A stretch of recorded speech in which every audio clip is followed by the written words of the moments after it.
And welcome to the podcast show. My name's Dan Latter. Hope you're well today. So in this session, I want to talk about ads. I want to talk about Facebook ads, LinkedIn, Google ads, but I also want to talk about content and I want to talk about a funnel.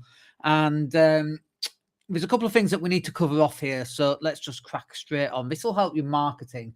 So if you're looking for more business leads, more business to consumer leads, more B2B, this is the sort of thing that you should be looking at implementing. So the first bit is that ads and content are traffic. They are not the funnel.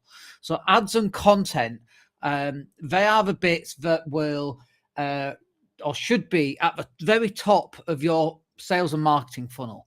And so if you're not running these, you have to question, well, where are your leads coming from? Where are people seeing you? And it might be networking events, for example, or it might be, you drive your car and it's all stickered up, or you've got your van all stickered up, or you've got billboards, or you're on the side of a bus, or whatever that happens to be. That's always the top of the funnel.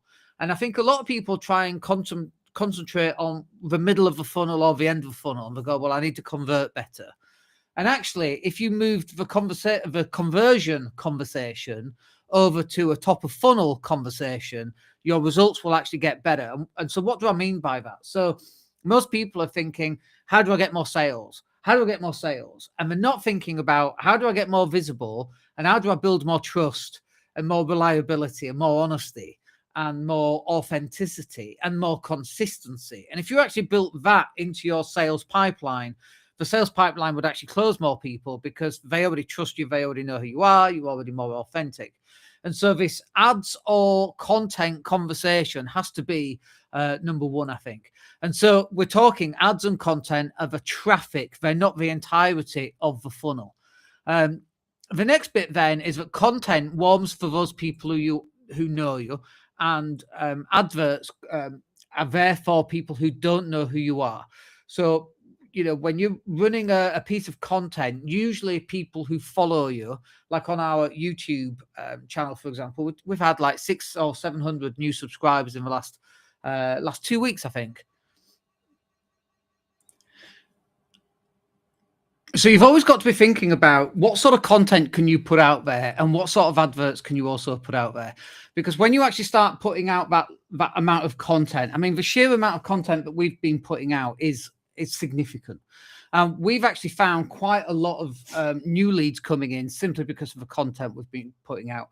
But in addition to that, you also need at the top of your funnel, you need adverts, because it's a pay-to-play situation. Facebook are not just letting you do a lot of content for free and they're not getting paid for it. Obviously, they get paid on your content because they're putting adverts.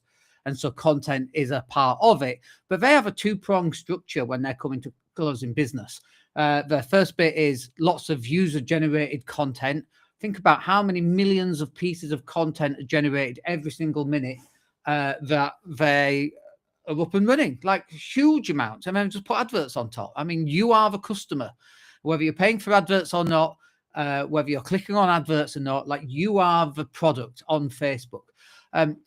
But you putting content out is a necessary part of growing your business, but also you placing some adverts and putting adverts out there that can reach people who already don't know who you are. And the next bit then really is that the funnel's job is progression, not persuasion. So when you're putting content out and when you're putting ads out, you shouldn't be thinking of return on investment. And I know obviously your accountants and your business owners, they all need a return on the money that they're putting out. But actually, that return might come 6 months down the line, which is why we say, if you'd have started this 6 months ago, you'd be starting to see the return now. It might be 12 months. It might only be 3 weeks. But you've got to be putting out a huge amount of goodwill, a huge amount of content, a huge amount of ads. Start building up your mailing list. Our mailing list is growing pretty fast now. We use Active Campaign. We have lots of people signing up for all sorts of different things. And it's because we're putting out a lot of value up front. And then when that person comes to needing the thing that we happen to sell, we are first and foremost in their thoughts, if you like. And so the funnel's job is progression, not persuasion. And so when we talk about that, we want the person to take the next simple step. So, for example, on our 3-day masterclass, we run a 3-day masterclass once or twice a month. And it brings people into our coaching programs, and it also immerses people into our environment and gets to know who we are and all of that kind of thing.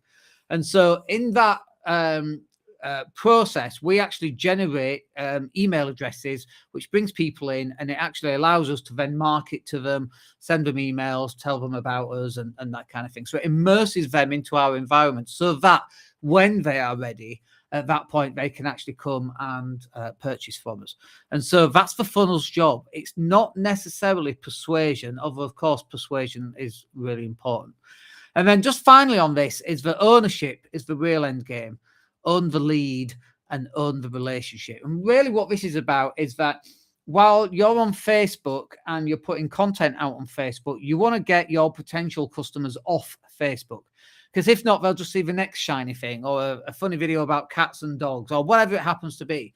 You need to get them off these social media platforms and into your environment. And that, again, that could be a masterclass of some kind. It could be your podcast show, so that when they're walking the dog, they're listening to you and you're in their head. Like we've really concentrated on making sure that we have 2 new podcast shows every single week in 2026. And that's already starting to pay off, because we want to get inside people's heads when they're walking the dog, when they're driving, they're waiting for the tube.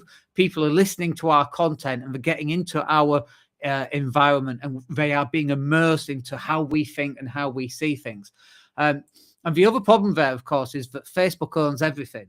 And if you don't own that lead, Facebook owns that lead. And so you've absolutely got to make sure that you are constantly not only putting content out and putting adverts out, but in such a way that it's getting people off their platform and into yours, getting them into your mailing list, getting them into webinars. Because think about this for a second. When somebody's on a webinar, are they on Facebook? I mean, they might be in a different window or on the phone, but when they're sat watching you, listening to you, they're immersed. It's like sitting and watching Netflix.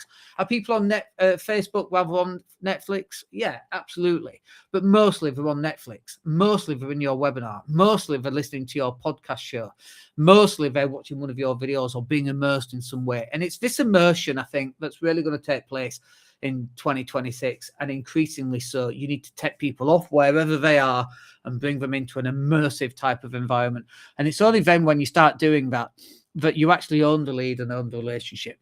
Okay, I hope you find that useful. Nice quick one there, and we'll catch up with you